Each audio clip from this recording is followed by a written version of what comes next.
ولقد خلقنا الإنسان ونعلم ما توسوس به نفسه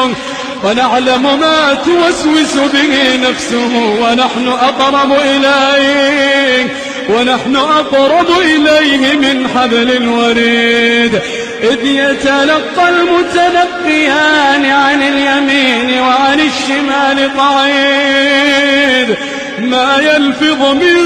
قول إلا لديه رقيب عتيد ما يلفظ من قول إلا لديه رقيب عتيد ما يلفظ من قول إلا لديه رقيب عتيد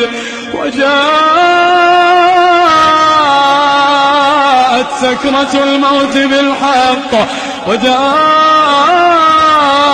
سكرة الموت بالحق ذلك ما كنت